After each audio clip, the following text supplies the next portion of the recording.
જૂનાગઢમાં જામ્યો વરસાદી માહોલ। દાતાર પર્વત પર જામ્યો મનમોહક વરસાદી માહોલ। વાદળોની ચાદરથી ઢંકાયો પર્વત। દાતાર પર્વત ઉપર ઘનઘોર વાદળો છવાતા કુદરતી સૌંદર્ય ખીલી ઉઠ્યું।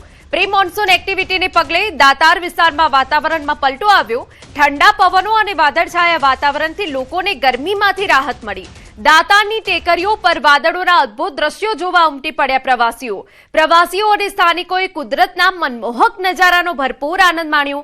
વરસાદી માહોલથી દાતાર વિસ્તારનું સૌંદર્ય અનેક ગણું વધ્યું। ચોમાસાના આગમનની આહટ વચ્ચે દાતાર પર્વત પર નયનરમ્ય નજારો સર્જાયો। વાતાવરણમાં ઠંડક પ્રસરી ગઈ। જૂનાગઢ વાસીઓમાં ખુશીનો માહોલ। તો દાતાર પર્વત વાદળોથી ઢંકાયો અને આહલાદક નજારો જોવા મળ્યો હતો। જે પ્રવાસીઓ ત્યાં પહોંચ્યા હતા તેમને રમણીય માહોલનો આનંદ માણ્યો હતો। એ સાથે જે આકરો તાપ પડી રહ્યો હતો, બફારો હતો, તેનાથી વાતાવરણમાં ઠંડક પ્રસરી ગઈ। જે વચ્ચે જૂનાગઢ વાસીઓમાં ખુશીનો માહોલ જોવા મળી રહ્યો છે। તો આપને દ્રશ્યો બતાવી રહ્યા છે કે ચારે તરફ વરસાદના કારણે આહલાદક વાતાવરણ સર્જાઈ ગયું હતું। જે દાતાર પર્વત છે વાદળોથી ઢંકાઈ ગયો હતો અને જે પ્રવાસીઓ ત્યાં પહોંચ્યા હતા તેમનામાં ખુશીનો માહોલ જોવા મળી રહ્યો છે। તો આપને દ્રશ્યો બતાવી રહ્યા છે કે જ્યાં ચોમાસા પહેલા જ રાજ્યના અનેક વિસ્તારોમાં વરસાદી માહોલ જામ્યો છે અને જૂનાગઢના દ્રશ્યો છે જ્યાં દાતાર પર્વત પર મનમોહક વરસાદી માહોલ સર્જાયો। ઉત્તર ગુજરાત અને પૂર્વના ભાગો આજે સાવધાન। 4 જિલ્લામાં આજે ભારે વરસાદની આગાહી। આજે અરવલ્લી, પંચમહાલ, દાહોદ, મહીસાગરમાં ભારે વરસાદ પડી શકે। કેટલાક જિલ્લામાં આજે કરા પણ પડી શકે।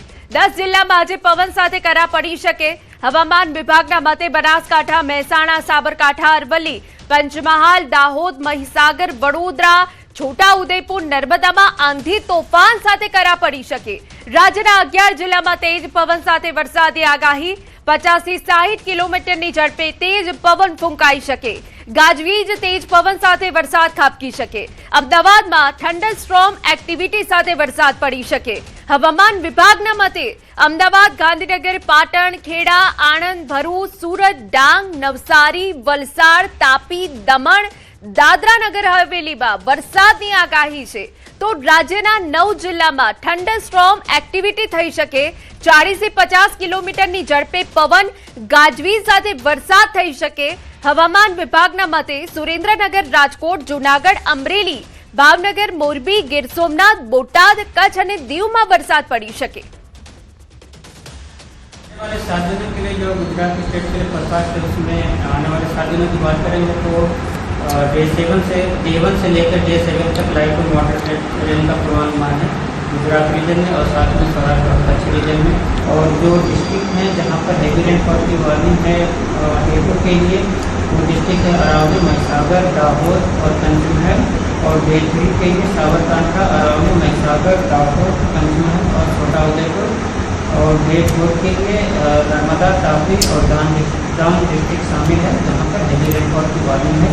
तो एंटायर गुजरात कोस्ट के लिए डे 1 से लेकर डे 3 तक की समय की वार्निंग है। और मैक्सिमम टेम्परेचर की बात करेंगे तो आने वाले 5 दिनों के लिए मैक्सिमम टेम्परेचर में 3 से 5 डिग्री की गिरावट का पूर्वानुमान है। હવામાન વિભાગે રાજ્યમાં વરસાદને લઈને મહત્વપૂર્ણ આગાહી કરી, જેના કારણે આઈપીએલ ફાઇનલમાં પણ વરસાદ વિઘ્ન બની શકે તેવી શક્યતા વ્યક્ત કરવામાં આવી। અમદાવાદમાં થંડર એક્ટિવિટી સાથે સામાન્યથી મધ્યમ વરસાદની આગાહી છે। कल अहमदाबाद के लिए लाइट टू मॉडरेट रेन और साथ में मॉडरेट थंडरस्टॉर्म की वार्निंग है। कल एक्सपेक्टेड है मॉर्निंग आवर्स से लेकर। દક્ષિણ ગુજરાતના વિસ્તારોમાં હળવો વરસાદ। પલસાણા તાલુકાના કડોદરામાં વરસાદ પડ્યો। ચલથાણ, બગુમરા વિસ્તારમાં વરસાદ પડ્યો। વરસાદ પડતા ગરમીથી આંશિક રાહત। સુરત, નવસારી, વલસાડ, તાપી અને ડાંગમાં વરસાદ પડી શકે તેવી આગાહી વ્યક્ત કરાઈ છે।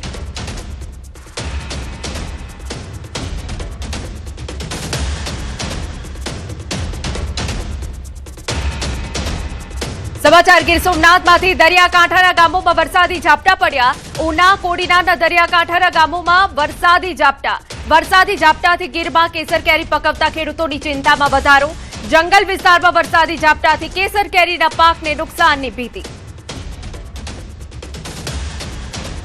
વાત હવે જૂનાગઢની કરીએ તો વંથલીમાં વહેલી સવારે ધીમી ધારે વરસાદ, વાતાવરણમાં પલટો આવ્યો. શાહપુર સહિત આસપાસ ગ્રામ્ય પંથકમાં વરસાદની શરૂઆત થઈ. અસહ્ય ઉકળાટ બાદ અચાનક વરસાદની શરૂઆત. વરસાદને લઈ વાતાવરણમાં ઠંડક પ્રસરી ગઈ.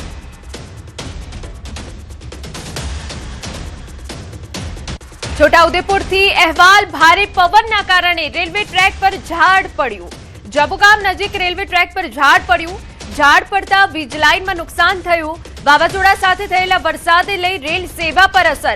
વડોદરા અને મધ્યપ્રદેશના જોબાટને જોડતી રેલ સેવા ખોરવાઈ. રેલ વિભાગને જાણ થતા કામગીરી શરૂ કરાઈ. જોબથી વડોદરા તરફ જતી ટ્રેનને છોટાઉદેપુર રોકી દેવાઈ. વડોદરાથી જોબટ જતી ટ્રેન રદ કરાઈ. મધ્યપ્રદેશ તરફથી વડોદરા જતા મુસાફરો અટવાયા.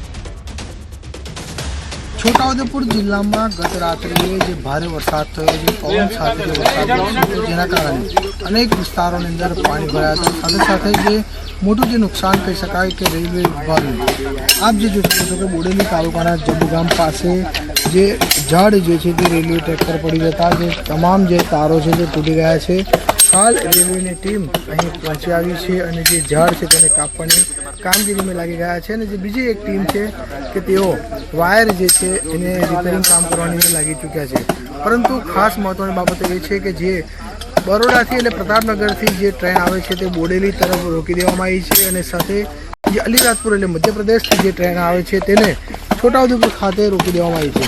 હાલ તો જે રેલવે વિભાગના જે તમામ જે કર્મચારીઓ છે તે અહીં આવી પહોંચ્યા છે અને હાલ કામગીરી ચાલી રહી છે. પરંતુ હજુ સુધી કેટલો સમય લાગી શકે તેનું ચોક્કસ કારણ નહીં જાણી શકાયું. પરંતુ જ્યારે આ જે ટ્રેક છે તેને ચોખ્ખો કરવામાં આવ્યો અને જે તાર છે તેને બાંધવામાં આવશે, ત્યારબાદ જ આ જે ટ્રેનો છે તે શરૂ કરવામાં આવશે.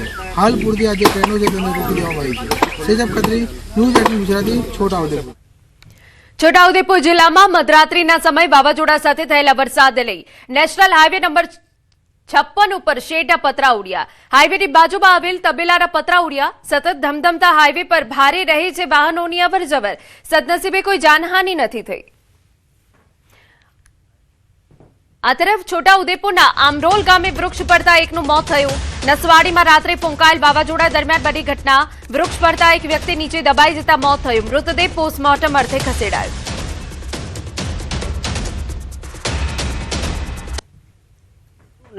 એમાં તાર પડી ગયો. એમાં અમારા ભાઈ એક અરવિંદભાઈ હતા ને, એ તાર પડ્યો, એમાં દબાઈ ગયા. દબાવાથી એનું મોત થયું. એમાં અમારા સરકારને એટલું કહેવું છે કે હાવ ગરીબ પરિવાર છે, એક છોકરું પણ અપંગ છે એનું નાનું, એટલે કંઈક સહાય આપે તો સારું. સમાચારમાં આગળ વાત કરીએ તો અમરેલી જિલ્લાના વાતાવરણમાં પલટો આવ્યો. રાજુલા શહેરમાં વહેલી સવારથી વરસાદી વાતાવરણ. વરસાદે ઝાપટું પડતા રસ્તાઓ પર પાણી ફરી વળ્યા. રાજુલા પંથકના ગ્રામ્ય વિસ્તારમાં ધીમી ધારે વરસાદ પડ્યો. વરસાદી માહોલના કારણે સમગ્ર વાતાવરણ ઠંડુગાર બની ગયું. વલસાડ જિલ્લામાં વહેલી સવારે વાતાવરણમાં પલટો આવ્યો. વલસાડ સહિત આજુબાજુના વિસ્તારમાં વરસાદી માહોલ. વરસાદ પડવાથી ઠંડક પ્રસરી. હવામાન વિભાગે વરસાદે આગાહી કરી હતી. અસહ્ય ગરમી અને બફારા વચ્ચે વલસાડ જિલ્લામાં મેઘરાજાની એન્ટ્રી. સુરેન્દ્રનગરમાં આગામી 15 જૂન સુધી હીટવેવને ધ્યાનમાં રાખી જનસેવા કેન્દ્રોના સમયમાં ફેરફાર કરવામાં આવ્યો. હવામાન વિભાગ અનુસાર જિલ્લામાં આગામી દિવસોમાં આકરી ગરમી યથાવત રહેવાની શક્યતા હોવાથી તંત્રએ આ નિર્ણય લીધો છે. નવા સમય અનુસાર જનસેવા કેન્દ્રો સવારે 9 થી બપોરે 1 વાગ્યા સુધી અને સાંજે 3 થી 6 વાગ્યા સુધી કાર્યરત રહેશે.